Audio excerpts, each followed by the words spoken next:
Hey, Andy Neary here. Before we dive into today's podcast episode, think back to how you came upon this podcast. Maybe it was through a post, a share, or one of your own peers shared this podcast with you.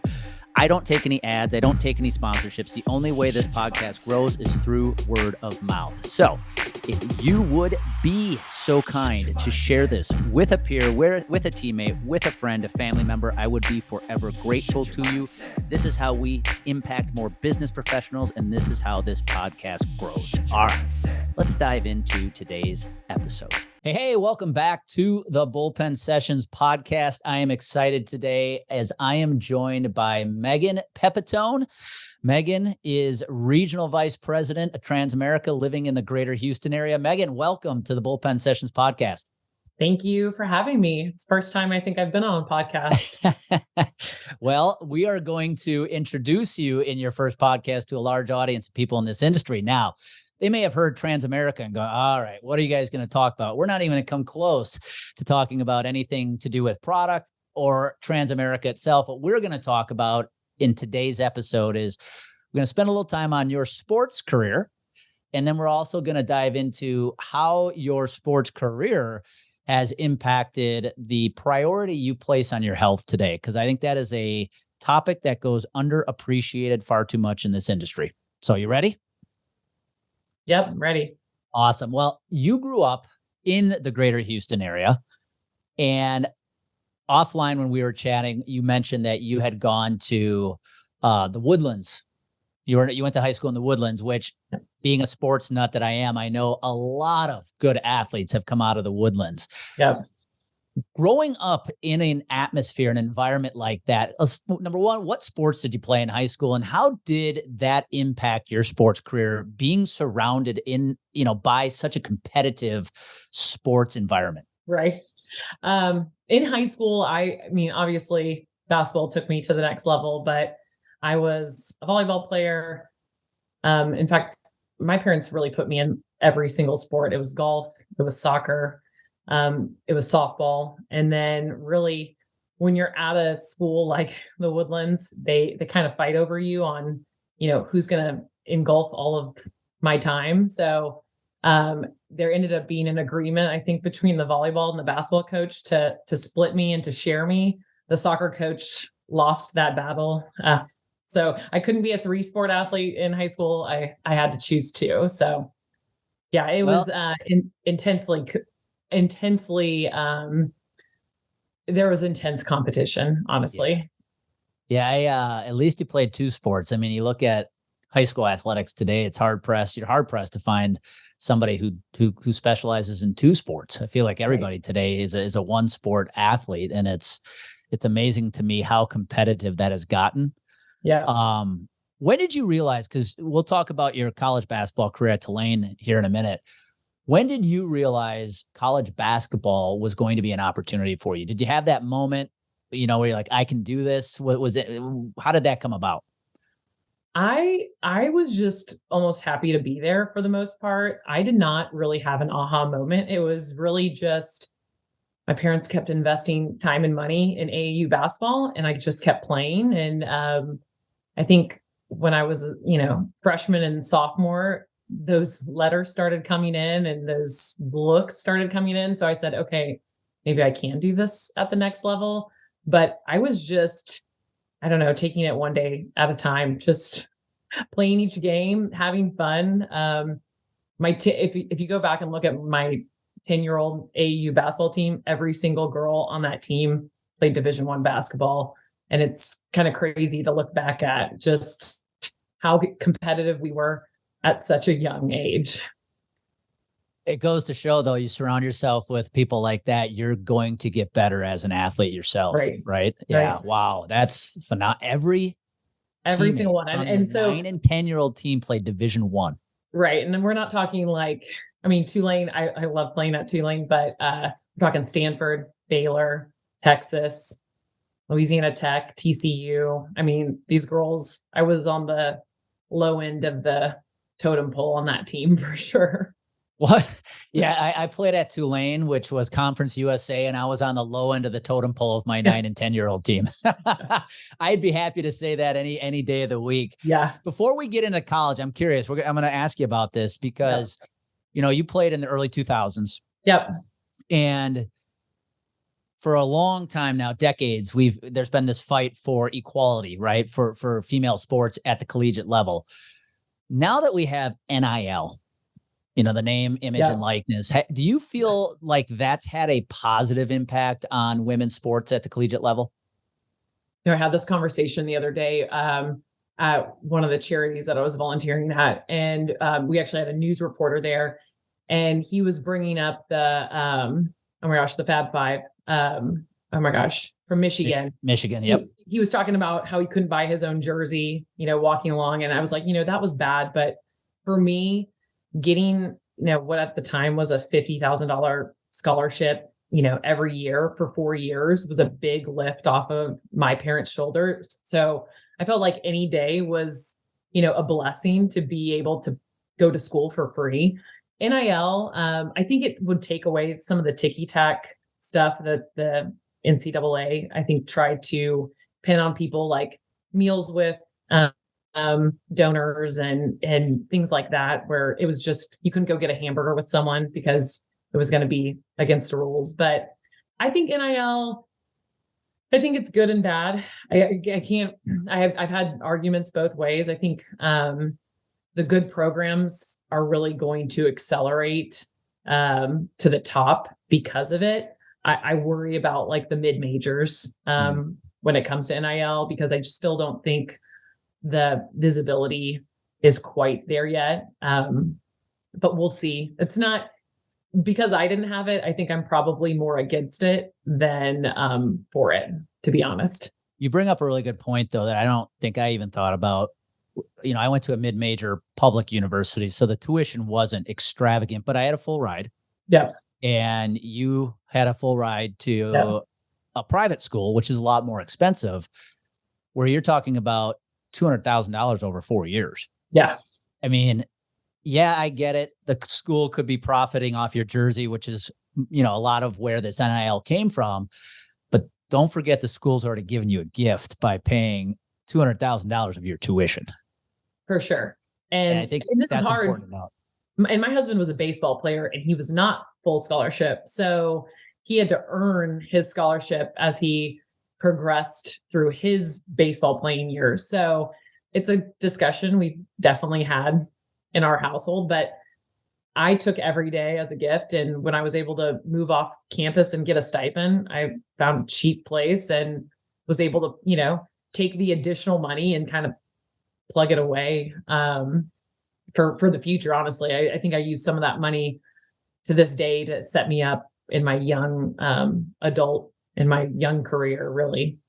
Yeah, I had teammates too that were either not on scholarship or maybe partial, that had to make tough choices because they had to pay for school, and baseball wasn't paying for the majority of their tuition. And I had some teammates who ended up having to quit the team to go work because they had to pay for college. And very blessed that I didn't have to do that. And I think it is something that's overlooked. I'd be curious. I didn't intend to go here, but I'm going to go here. Okay. I asked you the question about NIL's impact on female sports. I haven't been following this Angel Reese thing very closely at LSU. And I'm not close enough to make an opinion on it, but I've heard it could be grades, it could be whatever. But don't get me wrong. When I saw this, for those who don't know, she's probably one of the top 2 or 3 players in college basketball. And she hasn't played she's basically been non-existent for the last 4 or 5 games. Yep. My first thought, Megan, was with all this NIL and probably people talking in her ear, is she just getting bad advice? And is that what led to the suspension or whatever we're dealing with today? Like, do you have any thoughts on that? I was just curious when I saw this. I'm like, Kim Mulkey, the coach, is very hush hush about it, obviously, but it just leads you to wonder. I think about that too, because I think when that fame kind of goes to their head a little bit. And again, I don't know the personal situation. I think Kim Mulkey's done a great job from a publicity standpoint of handling it, but yeah, you begin to wonder, like, is the dog wagging the tail or is the tail wagging the dog? I think from an employer's perspective, I think we see that sometimes now with employees and employers too, where the employee's been given a lot of power. So it's an interesting dynamic, honestly, if you think about it. But I think you're onto something when it comes to, her, she probably has a team of people that are going, maybe you don't need this, but who knows? Yeah. Unfortunately, it's opened the door for us to have those thoughts, right? Yeah. Right. Yeah. No, I think what you said, well, it's a great correlation to what we see in the health insurance space. Employees have a lot of power these days. And when you provide benefits to those employees, they're going to have a lot of this, a lot more say than they used to.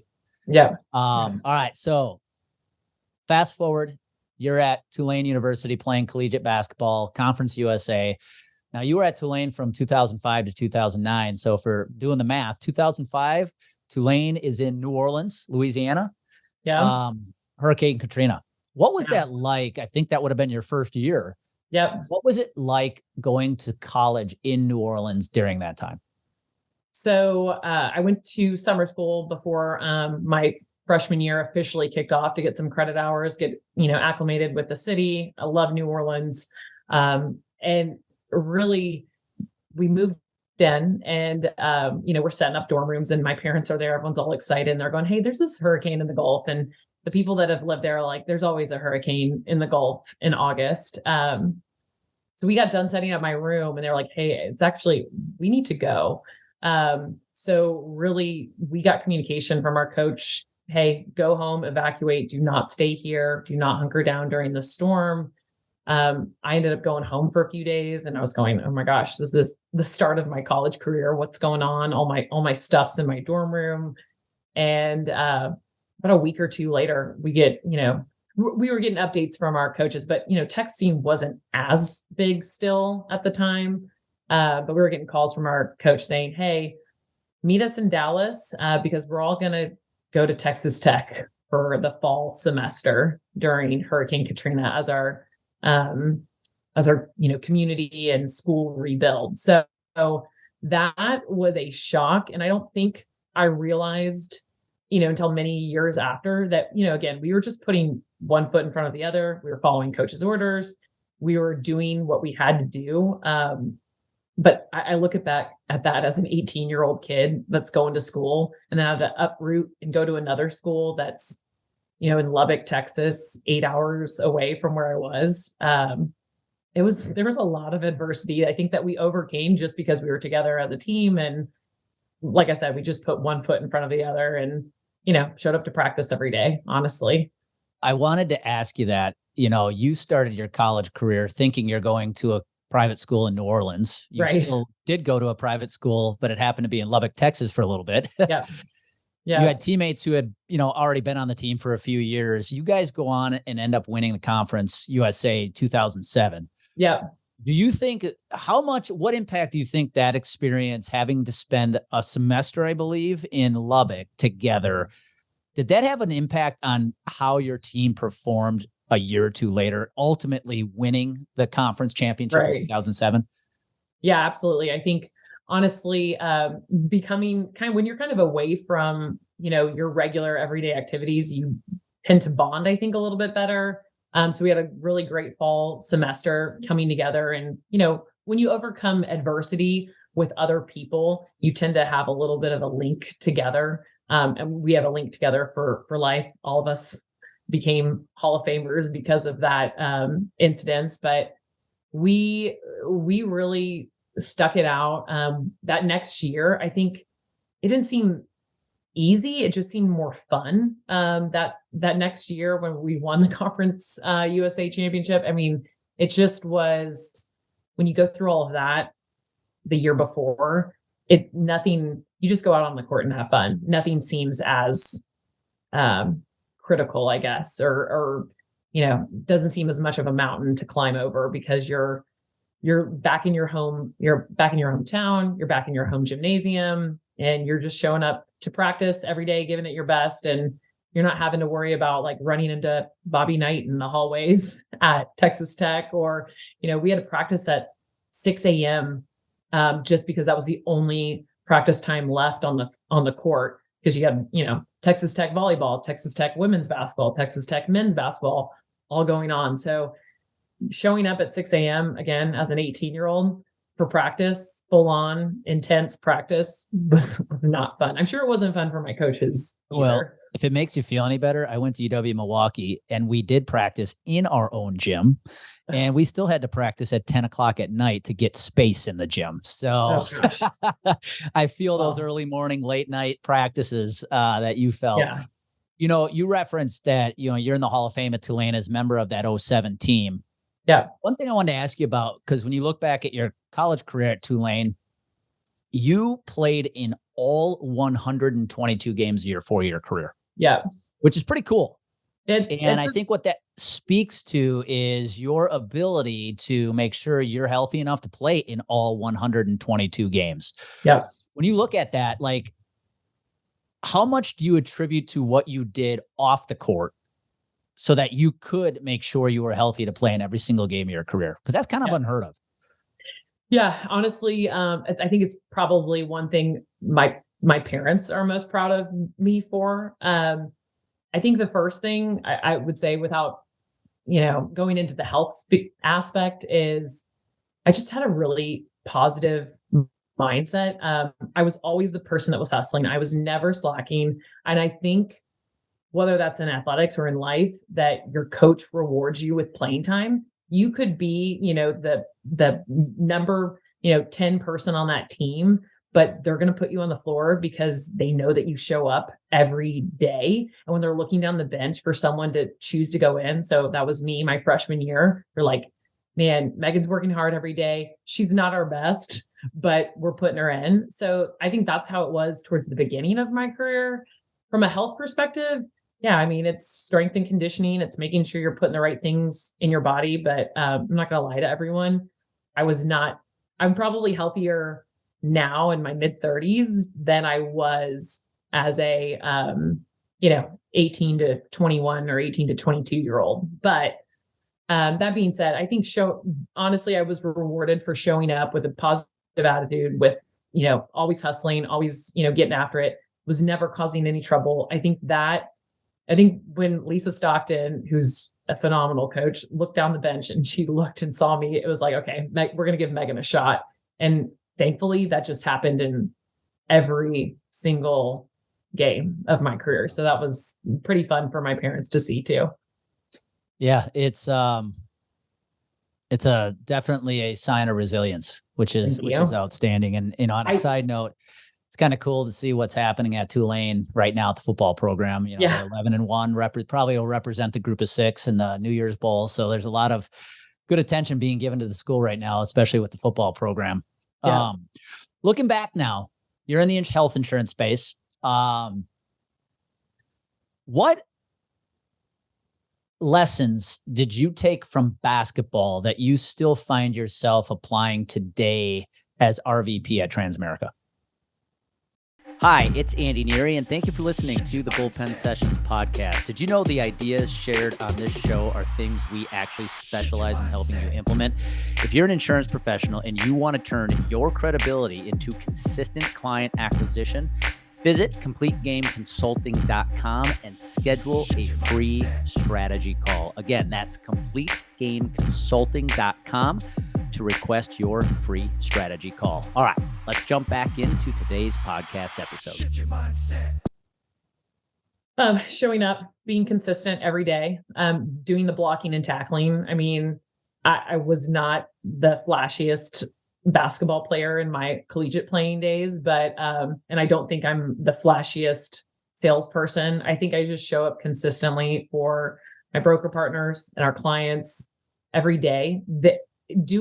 I didn't realize this now that I'm almost 15 years in, doing the ordinary, extraordinary well is something that I pride myself on. And I don't really think it's rocket science. It's, responding to people. It's getting to the root cause of a problem. So I think just being that consistency mindset is showing up and doing the work every day. And again, positive mindset, being a good teammate, being someone that people can count on when they pass you the ball, or when they say, hey, we're going to give you a shot on this business, just being there to not let their, to live up to their expectations, really. Yeah, there's two lessons I've learned in the last couple of years, I think, that have had a huge impact on me to what you just said. Number one, be consistently good, not just occasionally great. Yeah. Anybody can show up for one appointment. Be consistently good. And the second one is successful people do ordinary things for an extraordinary amount of time. Right. And I think that's playing in all 122 games. Now, here's what I would love to know. This is what probably makes it even more intriguing. Out of those 122 games, Megan, how many of those did you start? I think I started half of my junior year games and then all of my senior year games. So probably, I don't know, 60, maybe 60 games. But for two full seasons, you showed up, never started once, appeared in every single game, but you kept showing up. Right. I want everybody to hear that. I think everybody today wants to be the star. And if they don't get immediate results, they're out. Look at college sports. I don't get the starting job, I'll just transfer. Right. And I love that message of patience and resiliency. Even though you aren't the star, you show up every day and get your job done. So that's awesome. You said something a few minutes ago. You're healthier today than you were probably as a college athlete. Yeah. I feel the same way. I probably could lift a few more weights back then than I can do today, but you and I talked offline. It's one of the main reasons I wanted to have you on the show is, what emphasis do you place health in your life, and why do you think it's important, especially in the role you serve in an industry like health insurance? Yeah. I think my alarm goes off at 4:30 every day, so I can show up to the gym at 5 a.m. I'm a mom of two, so it's while everyone in my house is still sleeping, I'm working out 5 to 6. I think showing up and looking healthy when people, it's hard because, a lot of people, they've got a lot going on, and I'm here to speak for myself, but I know personally that if I show up and I'm looking like I take care of myself, that people are more willing to trust me with the business opportunities that they're going to provide. So if I look like I've got my stuff together and I'm organized, I'm put together, and I think health has a lot to do with that. I think that persona, I think it extends far beyond anything that I could, say or do. It's just carrying myself with that attitude. And I'm hooked. I'm addicted. That was my thing after, playing college sports, was I had to find something that I loved to consistently do. And it's been an evolution of, and I'm one of those. I'm a CrossFit lover. So we're going to get into some of your hobbies because I agree with you. I don't want to speak for other people because I know other people may have, disabilities, things that do keep them from getting exercise in and things like that. But I can tell you, my epiphany was when I think athletes in general, college or pro, go one of two ways. You get the people that were so driven as an athlete that when they're no longer an athlete, they just go off the wagon, and you can tell they no longer look like who they were. But you also have those, I think, that continue on and are just as driven. I to your point, I feel I'm more driven to be in shape at age 46 than I was at 21. Yeah. Yeah. But my epiphany was when I realized about 15 years ago, I was always healthy and I exercised, but not like today. But I realized if I'm going to go out and I'm going to look an owner of a business in the eye and tell him or her that their insurance rates are going up 10, 20% because their employees are not healthy. Right. I better look the part. Right. No. Right. It's just like a gym owner saying you need to get in shape, and you're looking at the gym owner going, really? If they're not in shape. Right. So now let's talk about hobbies. You were about to get into CrossFit when, I think a lot of former athletes especially have to seek that. I don't want to use the word addiction because that sounds way too dramatic, but that vice of what I'm going to do to stay competitive. Cause it's a mix of staying in shape. Right. But don't get me wrong. There's also a mix of staying competitive. Right. What is, CrossFit? What has CrossFit done for you? Oh man. Well, I was kind of killing myself out of 24-hour fitness, 12 or 13 years ago. And a woman said, "Hey, you should go try this gym out with me. It's a local CrossFit gym." And it was a woman that I just kind of barely knew. So I did. And I was hooked, because when you're seeing your name on the leaderboard, or when you're seeing that list of names and you're seeing, okay, was my time better? It just kind of fills that void that I, liked and enjoyed having during my college years. And honestly, the community that's been built around it. I mean, I work out next to, general contractors and, prestigious attorneys and business owners, and the community that it builds. It kind of feels like you're a team, but also kind of, it gets you exposed that everyone is almost at the same level in the gym when they walk in the morning. There's no like, oh my gosh, this guy owns he's the CEO of a, multi-million-dollar company, which is accurate at my gym. And then this guy, is a pest control guy next to me. So it's the competitive nature. We're all cheering each other on. But at the end of the day, I would be lying if I didn't say that I always like being the best. So it's fun for me personally, just to compete with myself every day. When I get a PR, like I said, at the age of 36, it's so fun, because I'm going, man, I can't believe I'm still getting stronger, and I look back at my 24 and 25-year-old self, and I'm going, man, if she would have only known that this was going to be the result. It's just, it's fun. And I think the people around me is the reason I show up every day. There's so many places I could go from there. One, you talked about that drive of hitting those personal records, because your attitude is, what else can I do? Right. I can hit this. What else can I do? And I tell our team all the time, some of our best clients are former college or pro athletes, because of that right there. They only compete with one person, themselves. Yeah. And I think that's so important. You talked about working out next to, the general contractor, the CEO of a 7-8 figure company. You want to build trust with prospects? Break a sweat next to them. Yeah. Right. Now, I do have to share this, Megan. I have a quick funny story. So I did CrossFit for a couple of years before we moved to Colorado, and I'll never forget my first workout. So the first workout I ever did when I came was included rope climbs and butterfly sit-ups. I didn't wear the right socks to protect my shins. And the floor in the gym was that rubber floor that you just stick to. So I remember coming home the first night, taking a shower. Amy looks at me. She goes, "What in the hell happened to you?" My shins were bloody from the rope, the burns.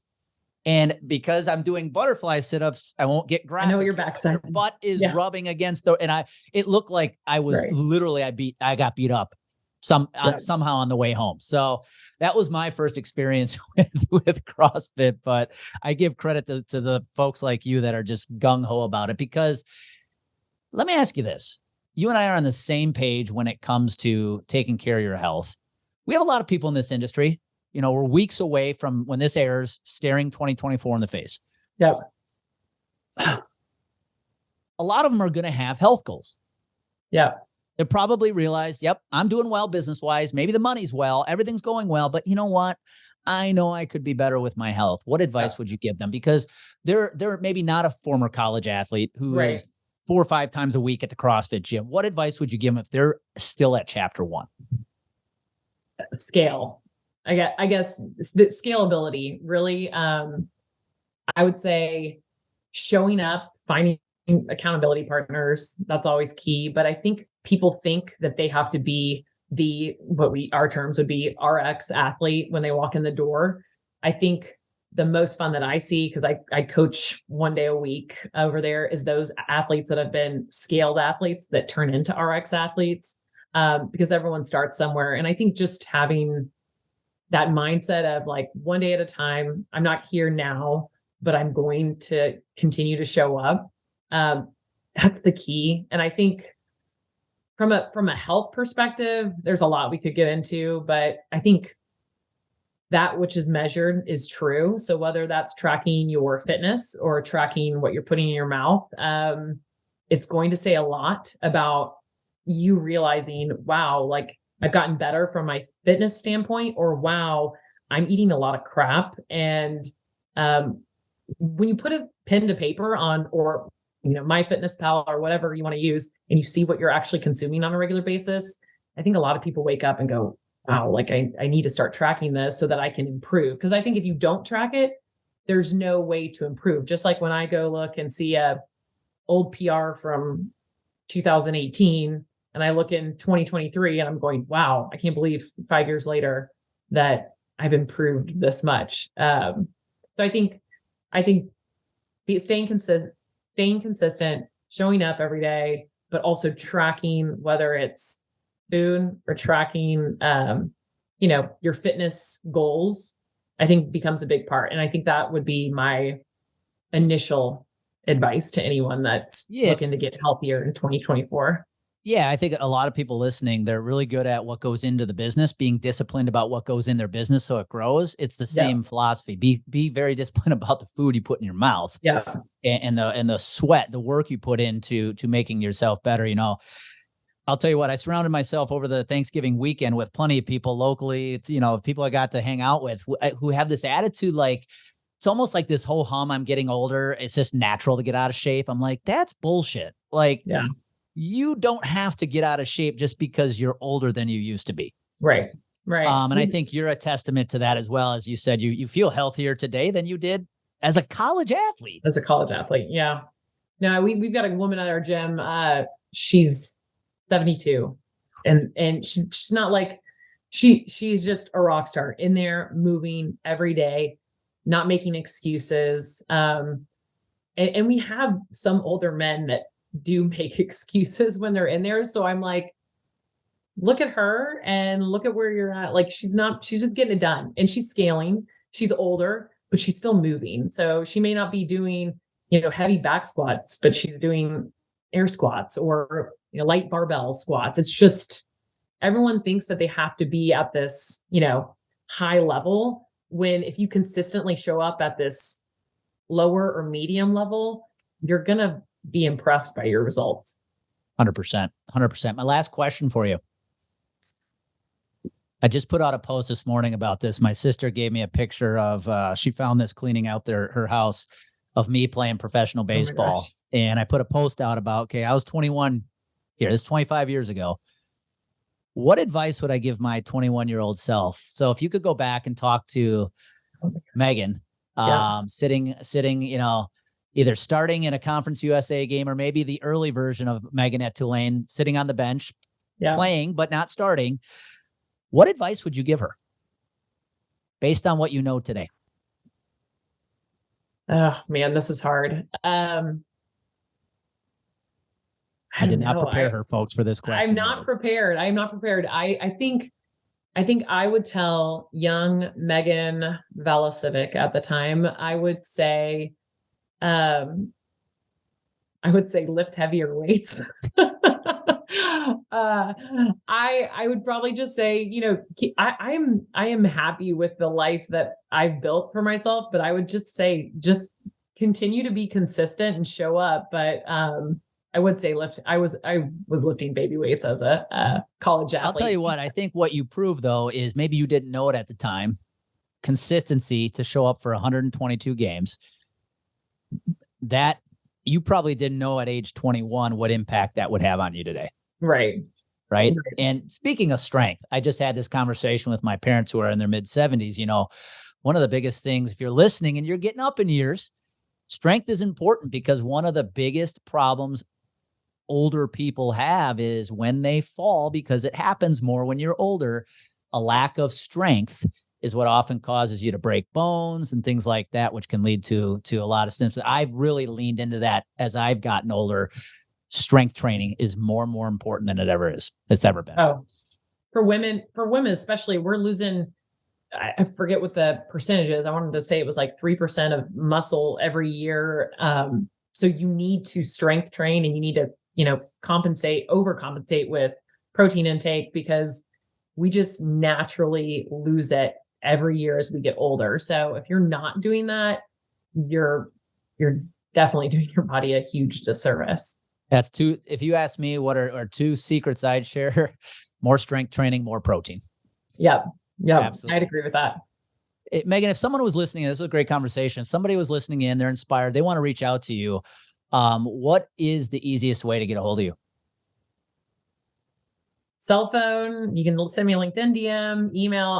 I'm available through. I always reference. Oh my gosh, that there was a movie that was like, how many ways can you reach someone? It was like at the time pagers were still a thing, but yeah, text, email, call, LinkedIn, DM. And by the way, go check out our LinkedIn content. You do a good job of putting in your passion for health into your posts. And I did just see a gentleman a couple of weeks ago at the airport with a pager. So they're still around. Well, Megan, I want to thank you for your time. I think this was a great conversation. For everybody else listening in, I wanted Megan on to talk about health. As we end the year, go into the new year, you're going to create a lot of goals for yourself, but most of those goals are going to be around finances and business. I want you to place as much importance on your own health, because if you're not healthy, none of it matters. Nothing else matters. So as we go into the holiday season, be careful what you put in your mouth. Enjoy the holidays, but also be disciplined. Megan, thank you. Thank you. For everybody else, be good.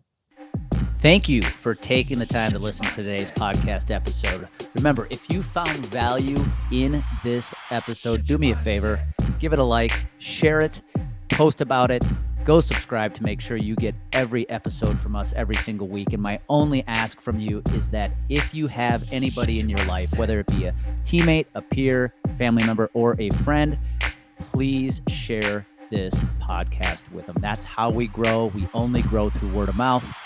And I would be forever grateful if you take the time to do that. All right, now it's time for you to take what you learned, and it's time for you to go out and share your message with the world. Execution, clarity, and consistency is everything. Be well.